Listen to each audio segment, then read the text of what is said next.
Support చేయమని కూడా మందకృష్ణ మాదిగ గారు ఆ రోజు ఎన్నికల్లో ఆయన పిలుపునివ్వడం జరిగింది. ఏంటి దానికి ఆంతర్యం ఏంటి అసలు?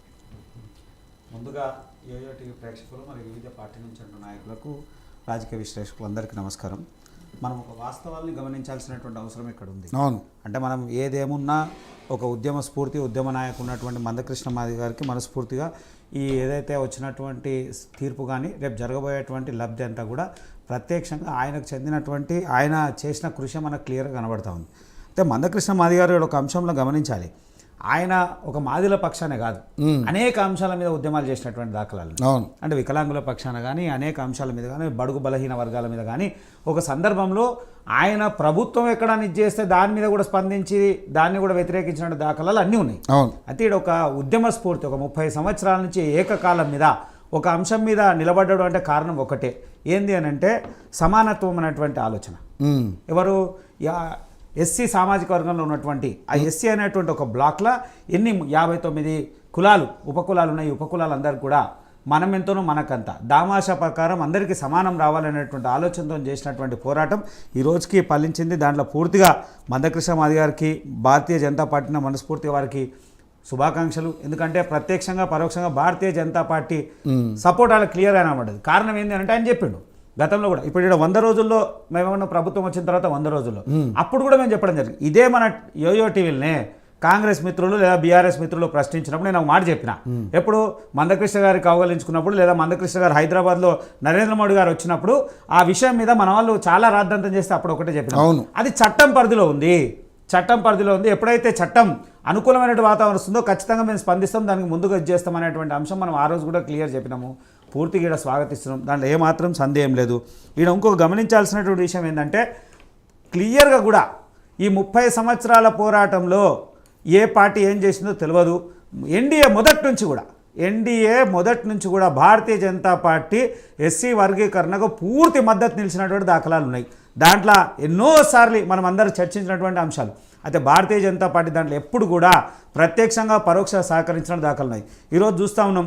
అయితే ఏ పని జరిగినా దాని మీద రాజకీయ రంగు పులిపేటువంటి ప్రయత్నం కొంతమంది చేస్తూ ఉన్నారు. దాన్ని మేము తీవ్రంగా ఖండిస్తూ ఉన్నాం. ఇక్కడ Andhra Pradesh SC ST commission chairman ఆయన ఇవాళ శివాజీ గారు ఆయన ఒక స్టేట్మెంట్ ఇస్తుండే, ఇవాళ ఏమని 7 మందికి సంబంధించిన దర్వాసన ముందు మేము మళ్ళీ 12 మందికి పోతాం. అరే ఒక మంచి జరుగుతుంటే మళ్ళా విభజించాల్సిన అవసరం ఏంది? ఈడ పార్టీల అవసరం లేదు కదండి. నిజంగా కూడా రాజకీయంగా వెనుకబడ్డారు, ఆర్థికంగా, విద్యాపరంగా అనేక అంశాల మీద ఆ వర్గాలు వెనుకబడ్డాయి. కాబట్టి వారి కోసము ఒక నాయకుడు యుద్ధం చేస్తే నువ్వు ఇచ్చాల్సింది పోయి మళ్ళా అందులోనే చీలిక తీసుకొని వచ్చి మేము 12 మంది ధర్మాసనం కోతాము, ఇంకోటి పోతాము. వైఎస్ఆర్సీపీకి నుంచి ఉన్నటువంటి ఎస్సీ ఎస్టీ కమిషన్ చైర్మన్ ఉన్నటువంటి కారం శివాజీ గారు, అదే ఏంది ఇది సమంజసమైనటువంటి పని కాదు. ఇక్కడ పార్టీల అవసరం లేదండి. ఒక సమాజానికి మంచి జరుగుతుంది, మంచి జరుగుతుంది సాగతించాల్సిన పోయి దాన్ని మళ్ళీ వ్యతిరేకించడం, మళ్ళీ 12 మంది ధర్మాసనానికి పోతాము, మళ్ళీ దాని మీద ఛాలెంజ్ చేస్తాము, మళ్ళీ అది ఎట్లా వస్తుంది? అరే 30 సంవత్సరాలు ఒక మనిషి ఒక అంశం మీద పోరాటం చేసినప్పుడు దానికి కనీసమైనటువంటి గౌరవం ఇవ్వాల్సినటువంటి బాధ్యత ఉంది కదా. నీకేం కావాలో నువ్వు కొట్లాడు, కానీ అవతల ఉన్న దాని మీద ఎప్పుడు కూడా ఇచ్చేయాల్సిన అవసరం లేదు. దామాషా ప్రకారం అంటున్నారు కదా, అందులో అందరికీ అవకాశాలు ఉన్నాయి కదా. ఏ కులంలో దామాషా ప్రకారం ఎవరికి ఎంత చెందో అంత చెందుతుంది, దాంట్లో ఏమాత్రం ఇది లేదు. భారతీయ జనతా పార్టీ మొట్టమొదటి నుంచి కూడా కట్టుబడి ఉంది. మొన్న నరేంద్ర మోడీ గారు చెప్పారు, మందకృష్ణ మాదిగ గారు పూర్తి ఆర్తితోచి నిజంగా చెప్పాలనుకుంటే ఆయన కాదు, అసలు వర్గీ కోసం ఎవరు కాళ్ళు మట్టుకోనికైనా రెడీ ఉండే, ఏ పార్టీతో కలవడానికి కూడా రెడీ ఉండే. అనేక సందర్భాల్లో పోయిండు, అనేక సందర్భాల్లో అవమానాలు పడ్డాడు, అనేక సందర్భాలు మాట్లాడాడు. ఆయన మీద అనవసరమైనటువంటి సెక్షన్లు పెట్టి కేసులు పెట్టించినా, ఎంత ఇబ్బందులు పెట్టినా, ఏం పెట్టినా ఒకే లక్ష్యం మీద 30 సంవత్సరాలు పోరాటం చేసి సాధించినటువంటి వ్యక్తి ఇలా మళ్ళీ దానికి చట్టపరంగా ఏదో ఆటంకులు తీసుకొచ్చేటువంటి ప్రయత్నం చేస్తారు. ఇది సమంజసమైనటువంటి పని కాదు. దయచేసి పార్టీలకు అతీతంగా సమాజానికి మంచి జరిగినప్పుడు గౌరవించాల్సిన అవసరం ఇక్కడ క్లియర్గా ఉంది. న్యాయస్థానాన్ని గౌరవించి భారతీయ జనతా పార్టీ అది చట్టం లోబడి ఉంది కాబట్టి ఇలా తీర్పు వచ్చింది, దాన్ని భారతీయ జనతా స్వాగతించింది. ఇంకోటి చెప్తా ఉన్నా, కాంగ్రెస్ నాయకుడు ఎవరో ఆయన నాకు తెలియదు పూర్తిగా. కాంగ్రెస్ ఒకవేళ దీన్ని ఇస్తే నేను కాంగ్రెస్ పార్టీకి రాజీనామా చేస్తాను. అరే ఇలా తెలంగాణ ముఖ్యమంత్రి వెంటనే స్పందించి అవసరమైందంటే సపరేట్గా దానికోసము ఇది పెడతాము, సమావేశం ఏర్పాటు చేస్తాము, సమావేశం ఏర్పాటు చేసి దాన్ని పూర్తి ఆచరణలు తీసుకునేటువంటి ప్రయత్నం చేస్తాం. వెంటనే రేపు జరగబోయేటువంటి అన్ని నోటిఫికేషన్లు దీన్ని అమలు చేసే ప్రయత్నం చేస్తామని చెప్పి సానుకూలంగా వస్తూ ఉంటే అదే పార్టీకి సంబంధించి ఇంకో నాయకుడు వ్యతిరేకిస్తాడు. కారణం ఏడా బీజేపీకి ఏడా క్రెడిట్ దక్కుతుంది, బీజేపీకి ఏడా క్రెడిట్ దొరుకుతుంది అనేది. అంటే భారతీయ జనతా పార్టీ కట్టుబడి ఉంది కాబట్టి చేసింది. అంటే బీజేపీకి క్రెడిట్ రావద్దంటే మళ్ళీ దాన్ని ఆపే ప్రయత్నం చేయాలి. అంటే మళ్ళీ ఇంకో కోర్టుకు పోతాం. ఆయన మాట్లాడు 12 మంది ఉన్నటువంటి ధర్మాసనానికి పోతాం. ఏంది అది? అవసరం ఏముంది? సమాజానికి మంచి జరిగినప్పుడు స్వాగతించాల్సినటువంటి అవసరం ఉంది.